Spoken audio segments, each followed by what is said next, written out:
सारासार विचार करा उठा उठी, नाम धरा कंठी विठोबाचे, तयाच्या चिंतने निरसेल संकट, तराल दुर्गट भव सिंधू, जन्मोन या कुळी वाचे स्मरे राम, जन्मोन या कुळी वाचे स्मरे राम, धरी हची नेमा हरनिसी, तुका मने कोटी कुळी ते पुनीत, भावे गाता गीत विठोबाचे, तयाच्या चिंतने निरसेल संकट, तयाच्या चिंतने निरसेल संकट, तराल दुर्गट भव सिंधू, विठ्ठल विठ्ठल विठ्ठल विठ्ठल विठ्ठल विठ्ठल विठ्ठल विठ्ठल विठ्ठल।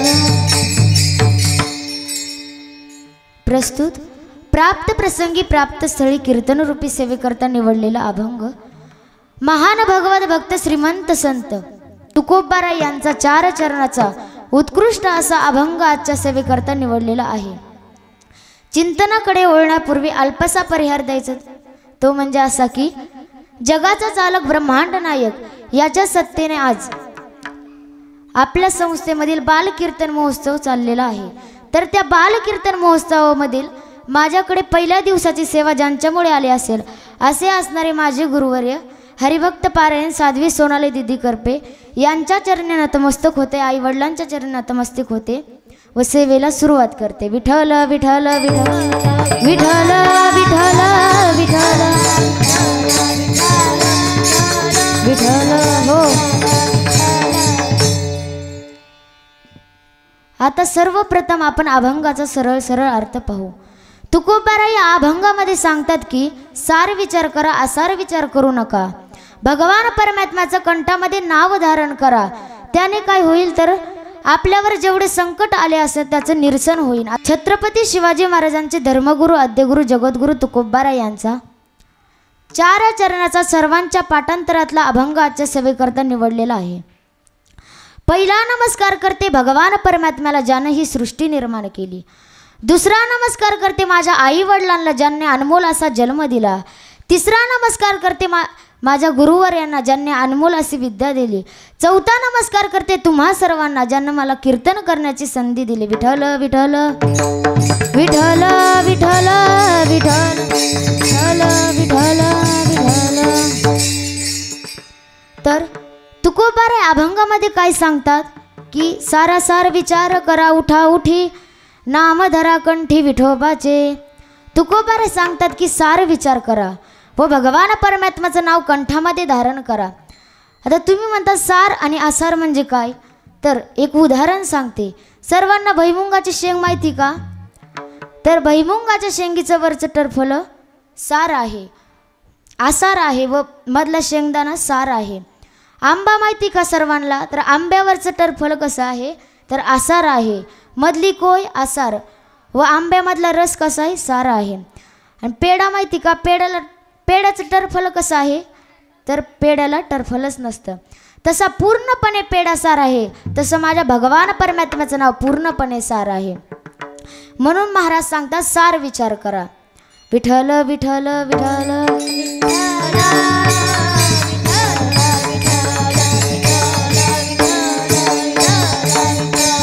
विठ्ठल विठ्ठल विठ्ठल.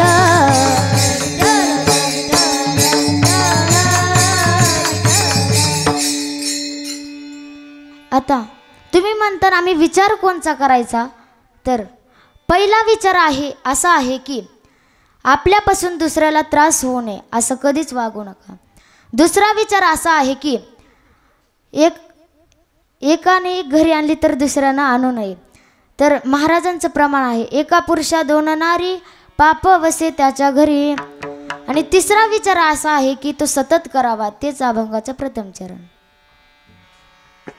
सारे विचार करा उठा उठी, सारा सारे विचार करा उठा उठी, सारा सार विचार करा उठा उठी, सारा सार विचार करा उठा उठी.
सारा सार विचार करा उठा उठी नाम धरा कंठी विठोबाचे. तर महाराज अभंगाच्या प्रथम चरणामध्ये सांगतात की सार विचार करा व भगवान परमात्म्याचं नाम कंठामध्ये धारण करा. तुम्ही म्हणता भगवान परमात्म्याचं नाम कंठामध्ये कोणी धारण केलं, तर एक प्रसंग सांगते. रामप्रभूचा राज्याभिषेक चालू असताना रामप्रभूंनी सर्वांना काही ना काही भेटवस्तू दिली, पण एक पात्र असं होतं की त्याला भेटवस्तूच दिली नाही रामप्रभूंनी, ते म्हणजे हनुमंतराय. व सीतामाता हनुमंतरायांकडे रामप्रभूंकडे आला व म्हणाल्या की रामप्रभू तुम्ही सर्वांना काही ना काही भेटवस्तू दिली, पण हनुमंतरायांना काहीच दिलं नाही. तेव्हा रामप्रभू काय म्हणाले, तर मी त्यांच्या पायावर जीव देखील ओवाळून टाकला तरी त्यांचे उपकार फिटू शकणार नाही. काय द्यावे त्यासी भावे उतरा,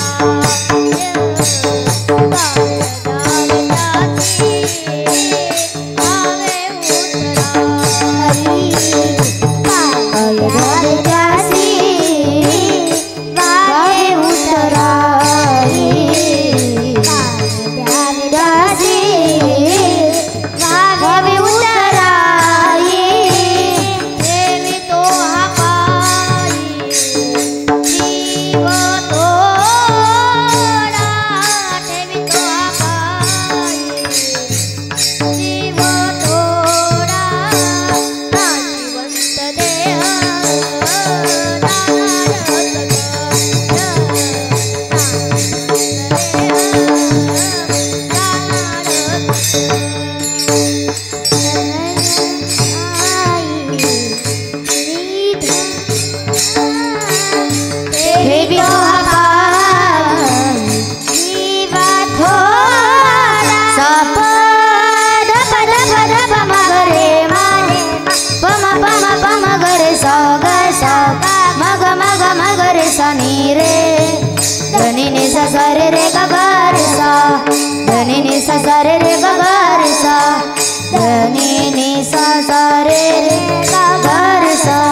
प म प ग म प ग रे ग सा रे नि सा प नि नि सा सा रे रे ग ग रे ग म ग ग म ग ठेवी तो हा पायी जीवा थोडा ठेवी तो हा पायी जीवा थोडा काय द्यावे त्यासी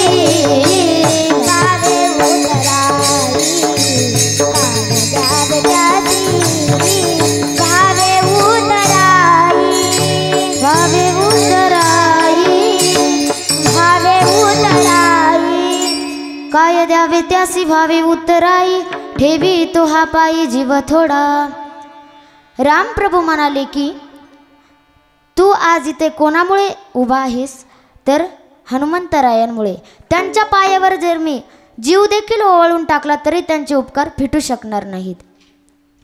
तर तेव्हा सीतामातेने एक पृथ्वी अनमोल किमतीचा नवरत्नाचा हार हनुमंतरायांना दिला व हनुमंतराय एका उंच झाडावर जाऊन तो हार घेऊन एक एक मणी दाताखाली फोडून खाली टाकत होते. ते एका वानरानं पाहिलं व वानर सीतामातेकडे धावतच गेला व म्हणाला, सीतामाता तुम्ही जो हार हनुमंतरायांना दिलता ते हनुमंतराय हार एक एक मणी त्याच्यातला फोडून खाली टाकतात. तेव्हा सीतामाता धावतच गेल्या व म्हणाल्या, अरे हनुमंता तुला काय कळतं का नाही?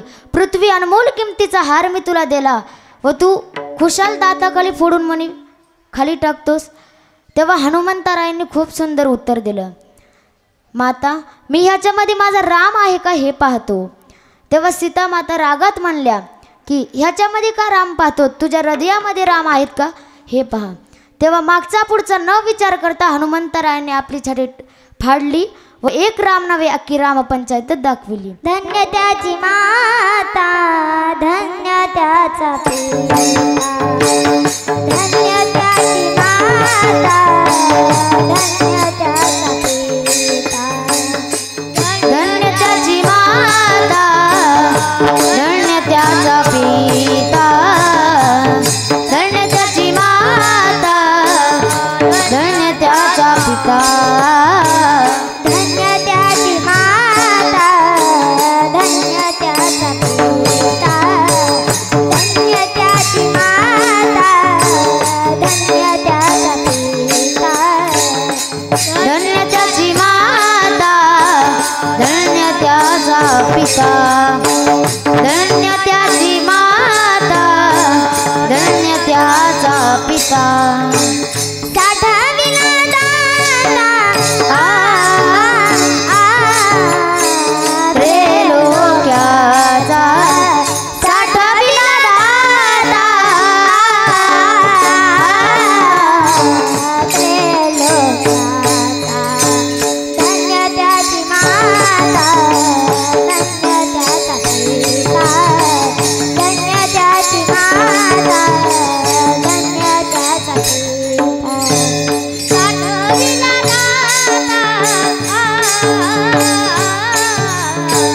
त्रैलोक्याचा साठविला दाता त्रैलोक्याचा सावता सागर प्रेमाचे अगर सावता सागर प्रेमाचे अगर प्रेमाचे प्रेमाचे धन्य त्याची माता धन्य त्याचा पिता साठविला दाता त्रैलोक्याचा. तर हनुमंतरायांनी भगवान परमात्म्याला आपल्या हृदयामध्ये साठवलं. ज्याप्रमाणे सावता महाराजांनी देखील भगवंताला आपल्या हृदयामध्ये साठवलं. एक वेळेस पांडुरंग परमात्म्याने एका व्यक्तीचं रूप घेऊन सावता महाराजांची परीक्षा घेण्याचं ठरवलं. तेव्हा सावता महाराज शेतामध्ये काम करत होते. तेव्हा पांडुरंग परमात्मा आले. एका व्यक्तीचं रूप घेऊन पांडुरंग परमात्मा सावता महाराजांच्या शेतामध्ये आले व सावता महाराजांना म्हणाले, माझ्या मागे खूप चोर लागलेले आहेत, मला लपण्यासाठी कुठेतरी जागा द्या. सावता महाराज म्हणले, आपलाच ऊस आहे, ऊसात लपा. तर ते म्हणले, नाही, ते चोर खूप चंचल आहेत, ते कुठूनही मला शोधून काढतील. तेव्हा सावता महाराजांनी देखील मागचा पुढचा न विचार करता सावता महाराजांना कळालं होतं की पांडुरंग परमात्मा आपली परीक्षा घेण्यासाठी आलेला आहे. तेव्हा सावता महाराजांनी देखील मागचा पुढचा न विचार करता आपली छाती फाडली व भगवान परमात्म्याला लपण्यासाठी जागा दिली. तेव्हा हनुमंतरायांनी देखील भगवान परमात्म्याला हृदयामध्ये साठवलं होतं व सावता महाराजांनी देखील भक्तीच्या जोरावर भगवान परमात्म्याला हृदयामध्ये साठवलं. त्याच्यामुळे माणसांनी नामस्मरण केलं पाहिजे. नामामध्ये खूप ताकद आहे. ज्ञानदेव पुसे निवृत्तीसी चाड गगनाहुनी वाड नाम आहे. गगनाहुनी वाड नाम आहे.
भगवान परमात्म्याच्या नामामध्ये खूप ताकद आहे. भगवंताने आपल्यावर उपकार केलेला आहे की तुम्ही म्हणता आता विठोबाचंच का नाव घ्यायचं, तर भगवान परमात्म्याला ते पण एक उपकारच केलेला आहे. तर आपल्याला डोळे दिले, तोंड दिलं, कान दिले, तर कानाने देखील आपण भजन कीर्तन प्रवचन ऐकावं. मुखाने पांडुरंग परमात्म्याचं चिंतन करावं. असा हा नरदेव आपल्याला भगवान परमात्म्यानं दिलेला आहे. विठ्ठल विठ्ठल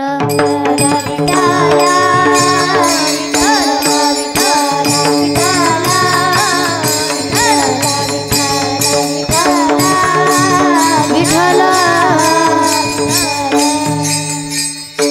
भगवान परमात्म्याने अनमोल किमतीचा नरदेह आपल्याला दिलेला आहे. महाराजांचं प्रमाण देखील आहे.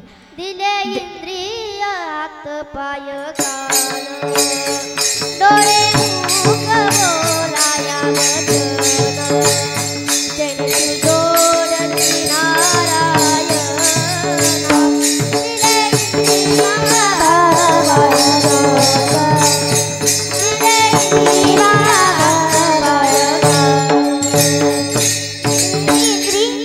हात पाय कान डोळे मुख बोलाया वचन जनी जोडीसी नारायण.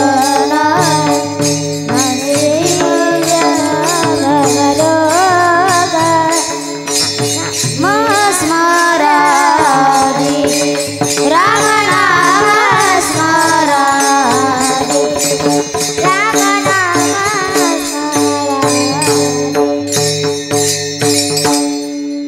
दिले इंद्रिय हात पाय कान डोळा मुख बोलया वचन देवे दिला देह भजना घुमटा तोय झाला फाटा बाधिकेचा.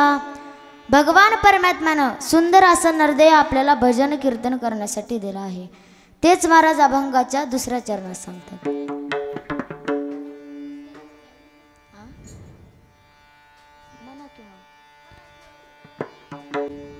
जन्मोनिया कुळी तयाच्या चिंतने निर्सेल संकट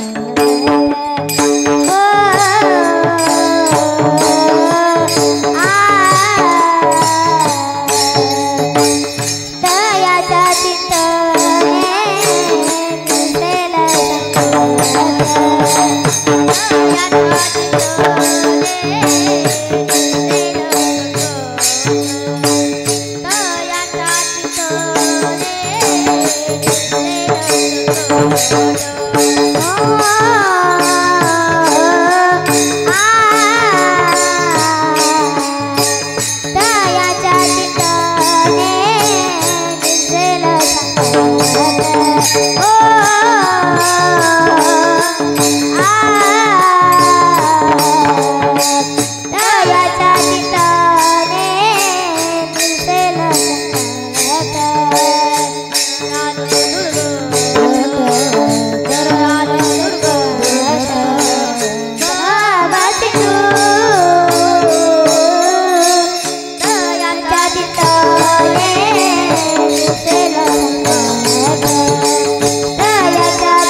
तयाच्या चिंतने निरसेल संकट, तराल दुर्गट भव सिंधू.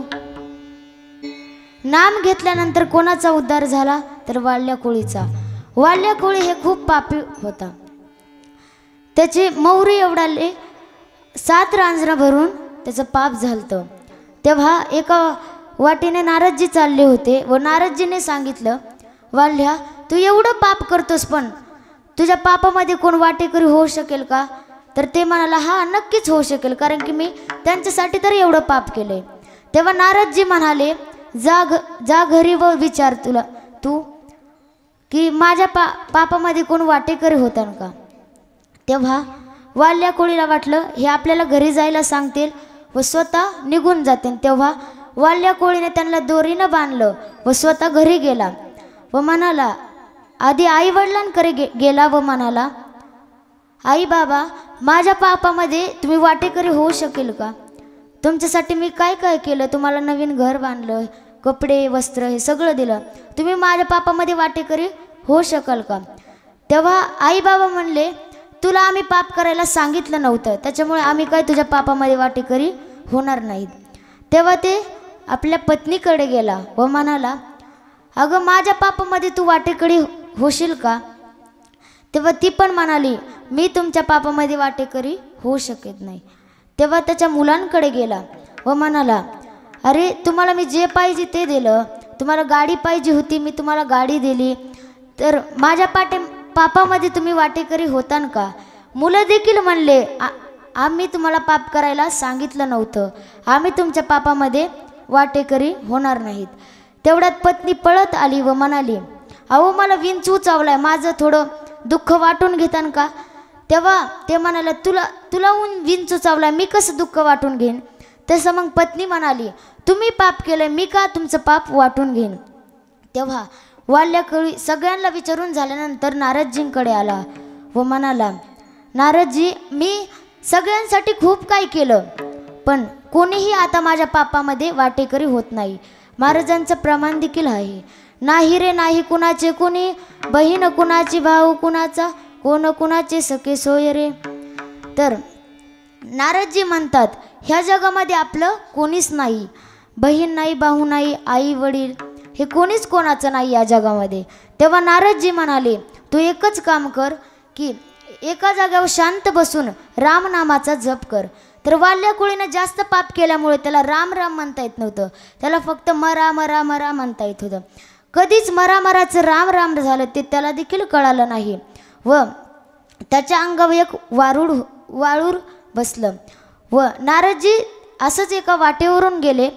तेव्हा राम राम असा आवाज येत होता. तेव्हा नारदजीच्या लक्षात आलं, आपणच एका भक्ताला इथं नामस्मरण करण्यासाठी सांगितलं होतं.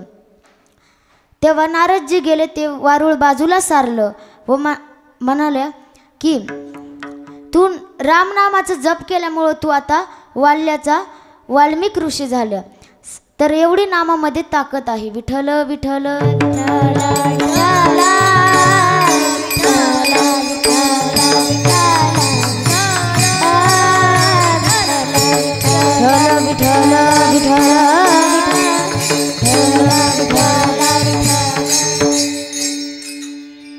हा जन्म आपल्याला नामस्मरण करण्यासाठीच भगवान परमात्म्याने दिलेला आहे. अजून बऱ्याच व्यक्तीने नामस्मरण करून आपला स्वतःचा उद्धार केला. तर या जन्मामध्ये आल्याच्या नंतर आपल्याला फक्त नामस्मरण नामचिंतन करायचं आहे. तेच महाराज अभंगाच्या 3ऱ्या चरणात सांगतात. जन्मोनी या कोळी वाचे स्मरणा, जन्मोनी या कोळी वाचे स्मरणा, जन्मोनी या कोळी वाचे स्मरणा, जन्मोनी या कोळी वाचे स्मरणा.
जन्मुनी आकुळी वाचे स्मरे नाम धरी हची नेमा हरणीसी. या आपण कुळामध्ये जन्माला कशाला आलोत तर नामस्मरण नामचिंतन करण्यासाठी आलोत. आपलं काहीतरी पुण्य असेल त्याच्यामुळे आपल्याला हा जन्म भेटला.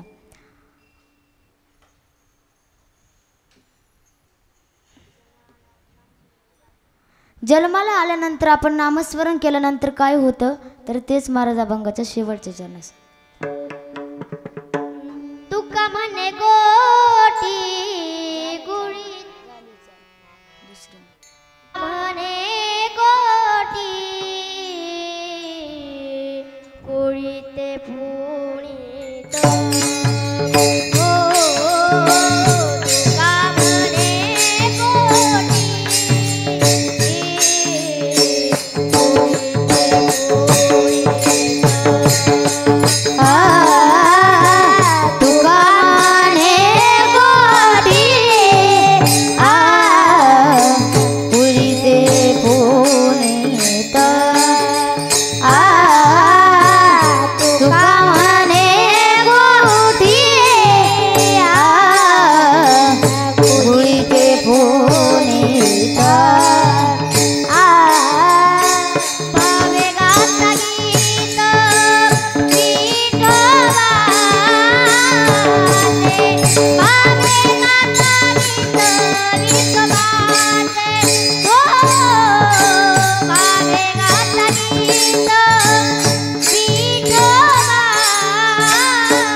सारे गम पद पा पनि द प मा मा मद प म ग ग ग प म ग रे सारे गम पद प सारे गम पद प सारे गम पद प बाबे गाता गीता विठोबाचे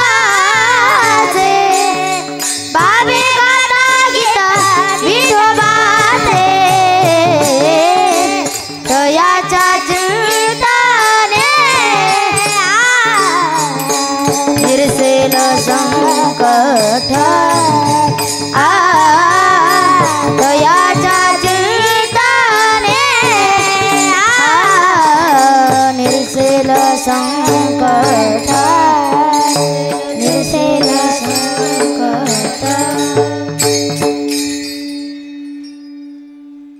या अभंगामध्ये सांगितलं आहे की नामस्मरण करा, तर आपण देखील भगवान परमात्म्याचं नामस्मरण करू. विठोबा रखुमाई विठोबा रखुमाई विठोबा रखुमाई